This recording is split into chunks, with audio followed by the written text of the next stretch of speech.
After being asked for help by the small shop, Rui immediately used his god's eyes to see some stones that would be auctioned. Rui saw one of the very good stones with high value, so he asked Huang Yu to buy the stone because it would generate extraordinary profits. After being bought, they took it to the cutting room. The results were as expected. If the stone did contain jade, Huang Yu would happily dance like crazy.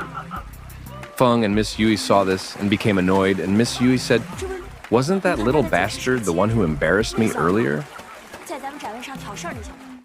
Meanwhile, Bingbing gave information that the police had a photo of Boss Mang using a car belonging to Feng's company.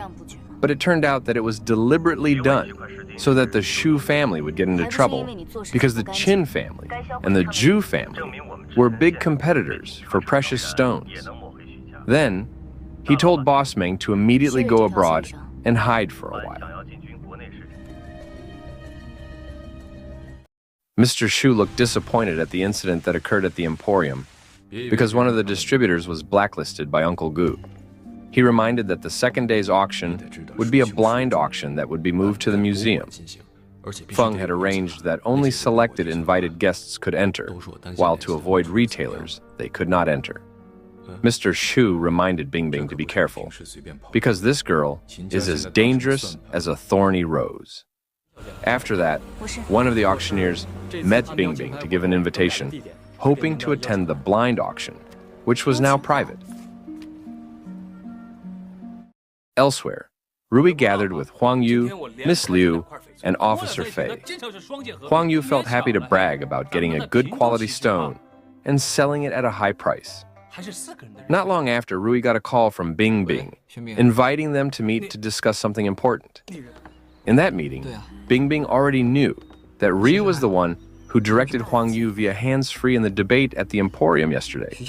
But it didn't have much effect because the Shu company was the main supplier of gemstones, and it turned out that the Shu family's goal was the blind auction event, because they always win for several years, so this year they use an access system and only certain people are allowed to enter. Then Bingbing gives her invitation card to Ryu. Here she entrusts the blind auction to Rui, so that it can slightly disrupt the Zhu family's plan to monopolize the gemstone business in Fangzhou.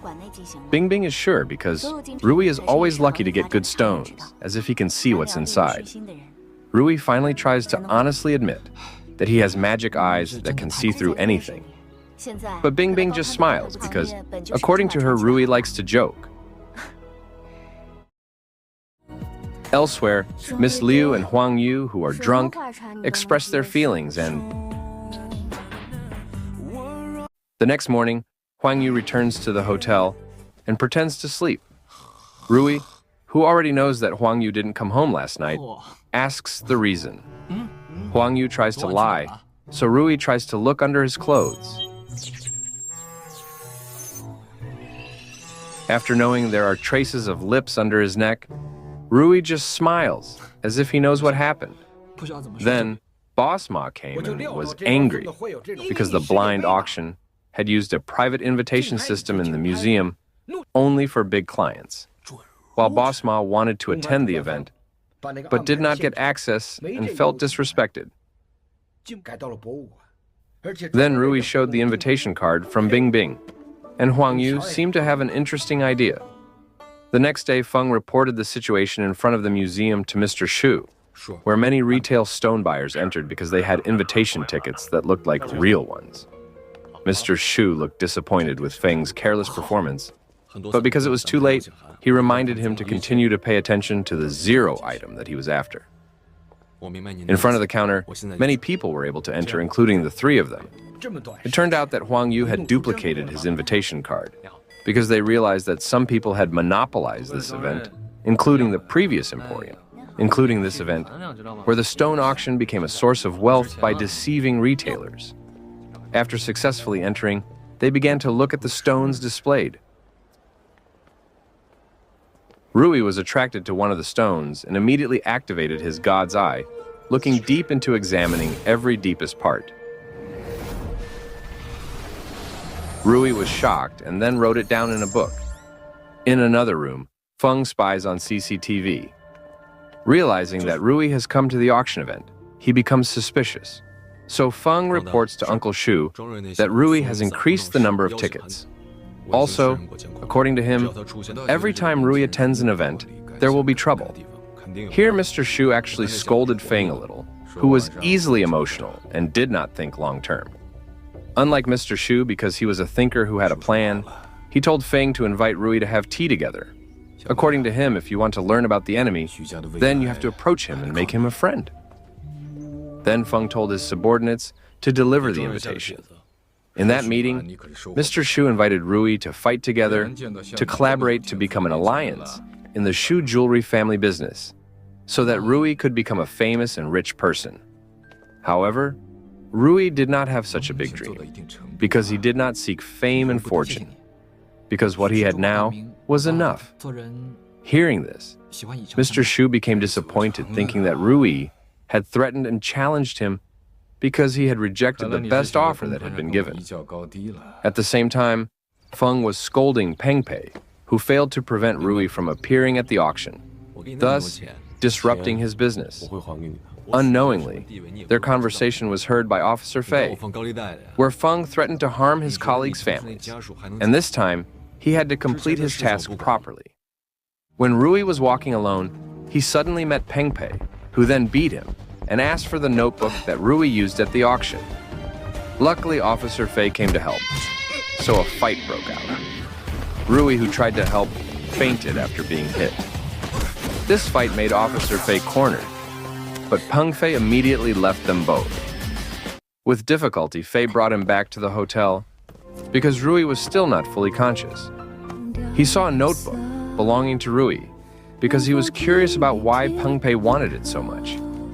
Unexpectedly, Rui would fall from his bed, so that Fei, who tried to help, fell too, and looked like someone hugging.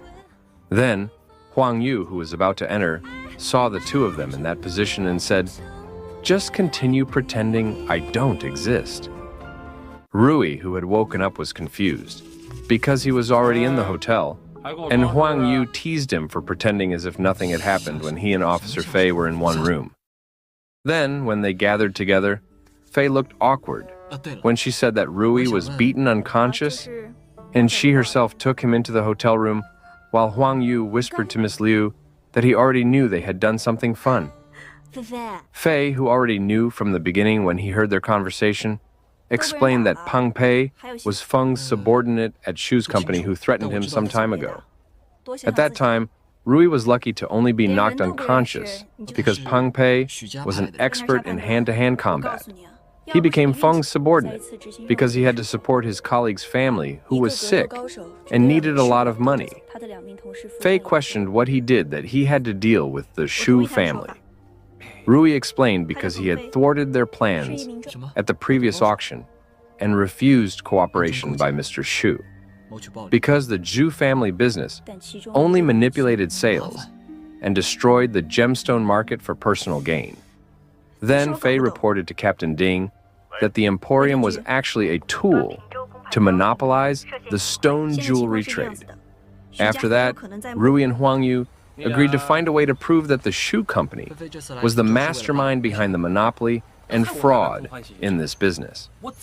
Huang Yu suggested hacking Feng's computer or cell phone, even though it was not easy, because they were not secret agents, but they had an idea for it.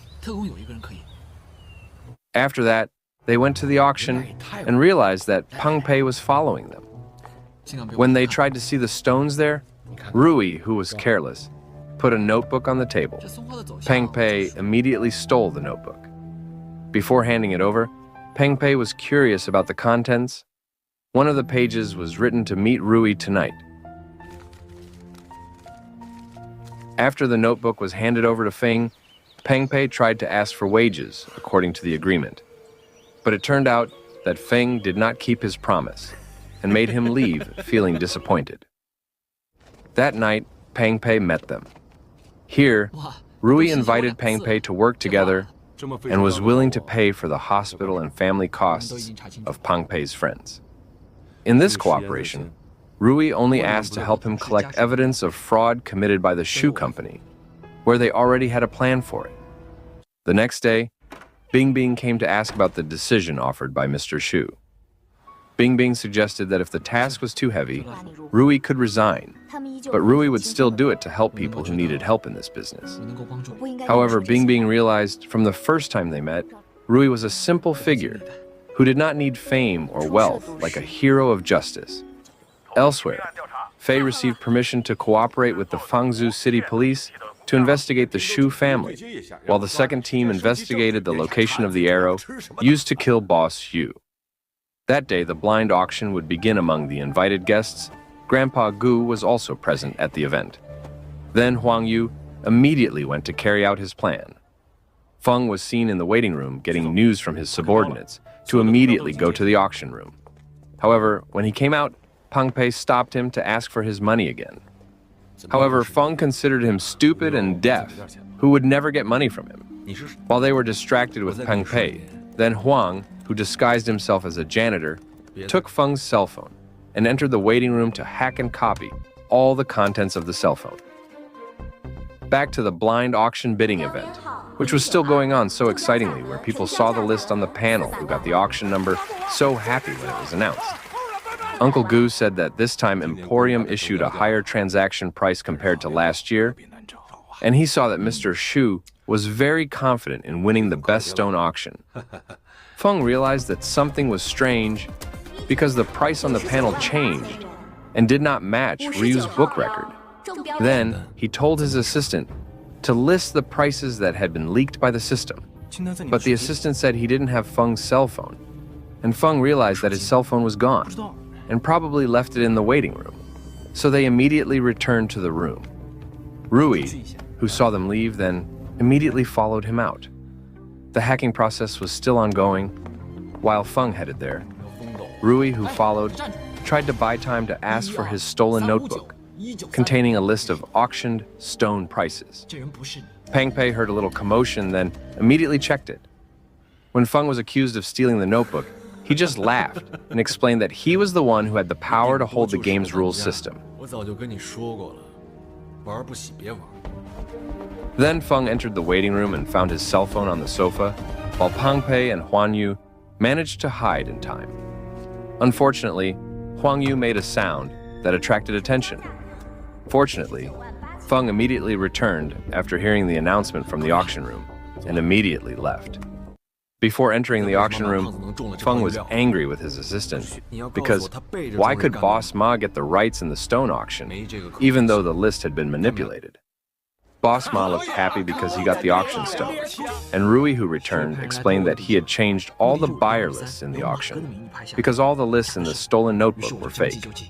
Then Huang Yu came and made an anonymous report to the police with data that had been copied from Feng's cell phone. Officer Fei came to the Fangzhou police station and got information about the anonymous report made by Huang Yu, which contained data related to the shoe company. So Officer Fei went to the museum to meet Rui and said that the anonymous sender was him. However, Rui denied it because he had been busy in the auction room. Rui believed that Officer Fei was a good person, and there would definitely be many good people who would help him. So Rui said goodbye and immediately returned to the auction. In the cutting room, Rui used the eyes of God on the stone won by Boss Ma. Inside, he saw a red jade that was so beautiful as if it could live in it. Even Rui could walk, seeing crystals that had never been seen before. Then, Rui made a line as seen by his divine eyes, and then told San to cut according to the line that had been made, and the cutting process began.